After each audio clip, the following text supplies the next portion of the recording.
¿Alguna vez has sentido que un lugar te observa? Que las paredes tienen ojos y los susurros del pasado resuenan en cada esquina oscura. Hay lugares que no solo guardan secretos, sino que respiran miedo. Lugares donde el tiempo se detiene y el más mínimo error puede atraparte para siempre. Esta historia comienza como cualquier otra noche, pero terminará dejándote, preguntándote qué harías tú si la salida ya no estuviera donde debería estar. Han pasado 10 años desde aquella noche fatídica, pero aún hoy me despierto sobresaltado, con el eco de un grito que nunca supe si salió de mi garganta o de algún otro lugar más oscuro. Lo que comenzó como un proyecto universitario para impresionar a mis profesores terminó siendo una experiencia que me hizo cuestionar todo lo que creía sobre la realidad. ¿Estoy loco? Tal vez. Pero si hay algo que aprendí esa noche, es que algunos lugares no están destinados a ser explorados. Y algunas puertas, mejor dejarlas cerradas. Era mi último año en la Facultad de Comunicación y todo era perfecto. Fotografía y edición era mi materia favorita y aunque demandaba mucho de mi tiempo, me encantaba estar viviendo mi sueño de niño, ser reportero. Los proyectos finales se acercaban y uno de los que más me emocionaba era el de esa materia, ya que debíamos poner en práctica todo lo que habíamos aprendido durante el semestre. Sinceramente, yo era muy bueno en eso, siempre tenía las mejores notas, pero esta vez no sabía sobre qué hacer mi proyecto. El proyecto era en equipos y teníamos que hacer un documental en video acerca de algún tema interesante, principalmente, captar la esencia de algún lugar que debía tener mucha historia que contar. Mis amigos y yo habíamos pensado en un antiguo teatro abandonado. Iba a ser increíble retratar cada detalle, pero el dueño nos dijo a última hora que nuestra propuesta había sido rechazada, así que teníamos que encontrar otro lugar. Al llegar al departamento, le conté a mi novia sobre aquel inconveniente. Ella se quedó pensando un rato y después me comentó que había escuchado sobre una vieja prisión abandonada en las afueras de la ciudad, que tenía una gran historia, puesto que había sido una de las más grandes en los años 50. A ella le fascinaban las historias de terror y por eso sabía demasiado acerca de eso, aunque para ser sinceros, a mí no me gustaban mucho esos temas. Era escéptico y me parecía ridículo pensar en objetos que se mueven solos o fantasmas. Pero la idea no sonaba tan mal, ya que podíamos hacer un reportaje sobre lo acontecido ahí y grabar todo el lugar por la noche. Seríamos la sensación, pues dudaba que alguien más hiciera algo así. Hice la propuesta a mis amigos y ellos aceptaron, pero de nuevo debíamos pedir permiso. Mi novia me pidió ir con nosotros, ya que le emocionaba mucho conocer el lugar. Acepté con gusto e incluso le dije que podía estar en la grabación con nosotros si es que nos daban permiso y así vivir la experiencia junto conmigo. Decidimos ir al día siguiente saliendo de la universidad. Íbamos mis 3 amigos Roberto, David y Marcos, mi novia Sofía y yo. Nos llevó algo de tiempo llegar hasta allá, y en el camino íbamos planeando qué decir para que nos dieran permiso. Incluso llevamos un oficio de la escuela para que fuera más fácil. Después de una larga hora de camino llegamos y, la verdad, nos sorprendimos cuando vimos lo grande que era el lugar. Yo no creía en vibras ni nada de eso, pero si pudiera describir la atmósfera de ese sitio, diría que era pesada y opresiva.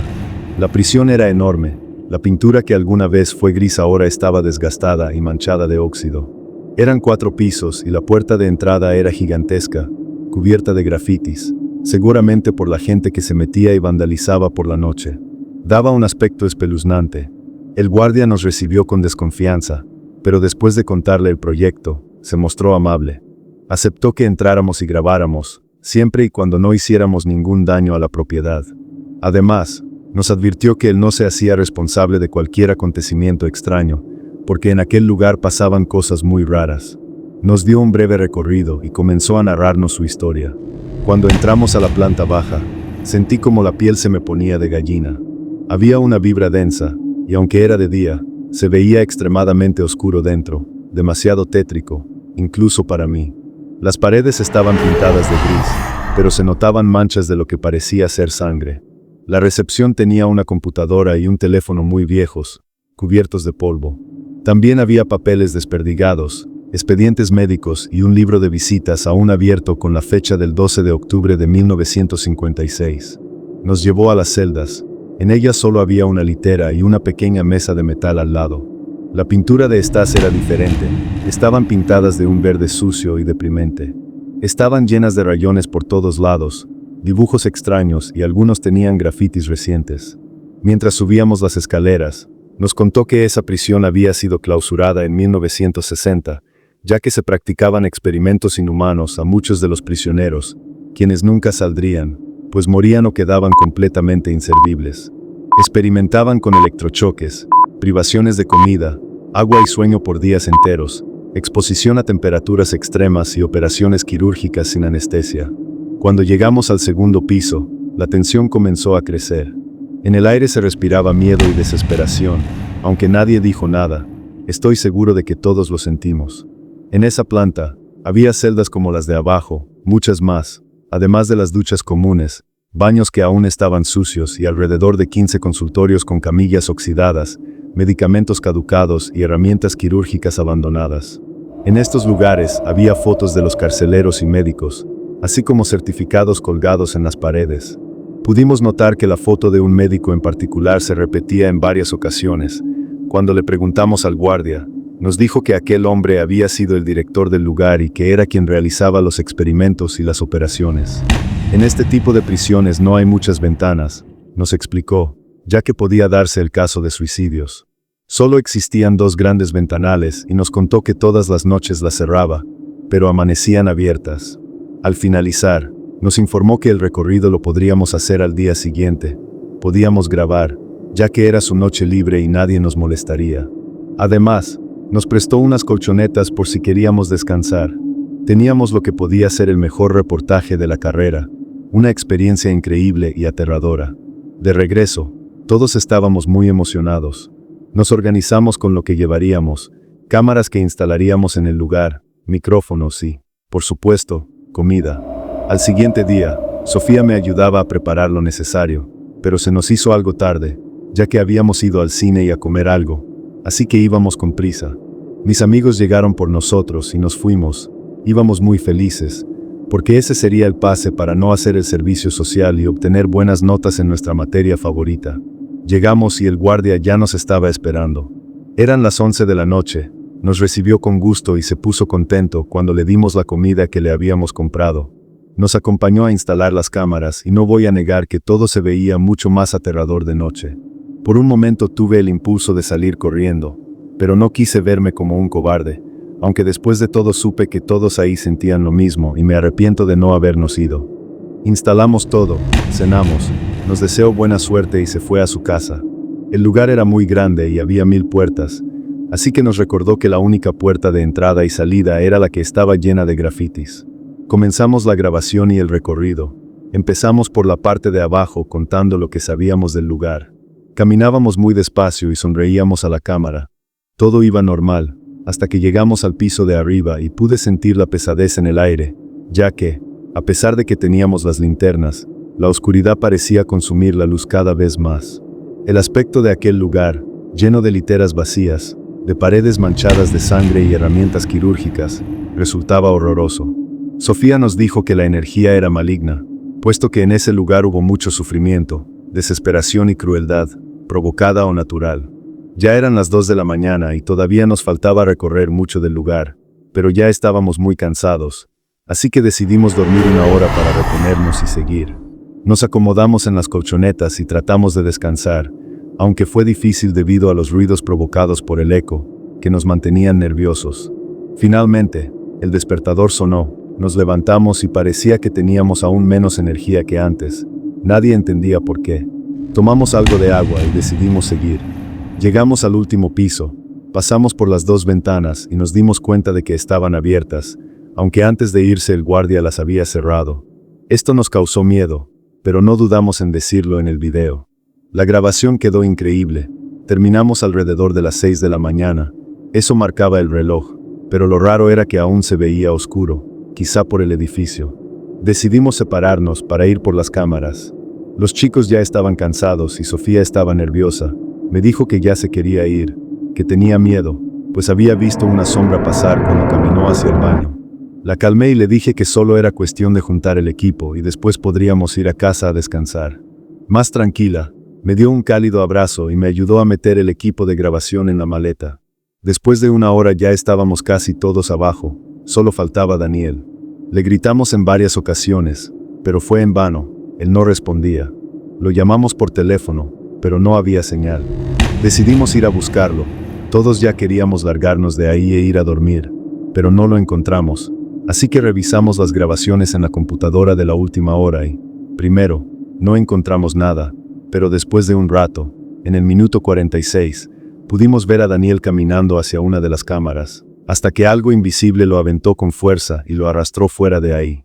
Sorprendidos y muy asustados, pudimos notar cómo se nos ponían los pelos de punta. Sofía empezó a llorar, estaba aterrorizada. Traté de calmarla, alentando a todos a buscar a Daniel, pero a pesar de todos nuestros intentos no pudimos encontrarlo. Ya había pasado alrededor de hora y media y seguía oscuro. Debían ser ya las 7:30 de la mañana. Nuestros teléfonos no tenían señal y tenían muy poca batería, y en el lugar no había luz. 2 de las lámparas aún tenían pila, pero finalmente decidimos salir a buscar ayuda, ya que parecía que la prisión se había tragado a mi amigo y ya no sabíamos qué hacer. Abrimos cuidadosamente la puerta llena de grafitis esperando encontrar por fin algo de luz del día, pero lo que vimos nos heló la sangre por completo, pues al otro lado de la puerta había otro pasillo, no la salida. Aunque habíamos jurado que esa era la puerta, era la única con esos dibujos. No podíamos creerlo, había más y más pasillos, pero seguimos adelante. Pensamos que quizá el miedo y el sueño nos estaban jugando una mala pasada, que la puerta estaría más adelante, pero no la encontramos. Al pasar por uno de los cuartos, vimos una silla de ruedas ya muy vieja. Seguimos sin hacer caso, pero algo nos hizo voltear. La silla había salido de la habitación y estaba detrás de nosotros, moviéndose lentamente. El cuerpo nos temblaba y la boca se nos abrió involuntariamente. Se sentía mucho más frío en el lugar y la luz era muy poca. Salimos corriendo de aquel pasillo hasta llegar a lo que parecían las tuberías de la prisión, donde seguimos buscando a nuestro amigo, pero era inútil. Todo olía a humedad y a podrido, pero continuamos ya que pensamos que sería la única salida. Era como estar en un laberinto, ya habían pasado horas y la salida parecía no existir. Nuestros relojes marcaban las 10 de la mañana, pero seguía sin amanecer. Seguimos caminando y nos alegramos al ver una puerta a unos cuantos metros. Era de metal, ya oxidado por los años, y en donde se suponía que iría un candado no había nada, así que podíamos entrar. Al llegar a la puerta la abrimos lentamente y con un solo ojo me asomé, ya que no sabíamos que nos encontraríamos. Pedía con todo mi corazón que fuera la salida, pero lo que vi ahí me traumatizó para siempre. El cuarto era grande, estaba pintado de un color azul claro, la atmósfera era triste y oscura. En medio había una mesa metálica con una mujer en ella y un hombre con la cabeza agachada que, por el uniforme, supe que era un médico. Estaba sacando su cerebro poco a poco. No pude evitar soltar un grito y, en ese momento, el hombre volteó. Su cara estaba muy pálida y sus cuencas estaban vacías. De su boca salía sangre y se veía muy enojado. A pesar de eso, pude reconocerlo.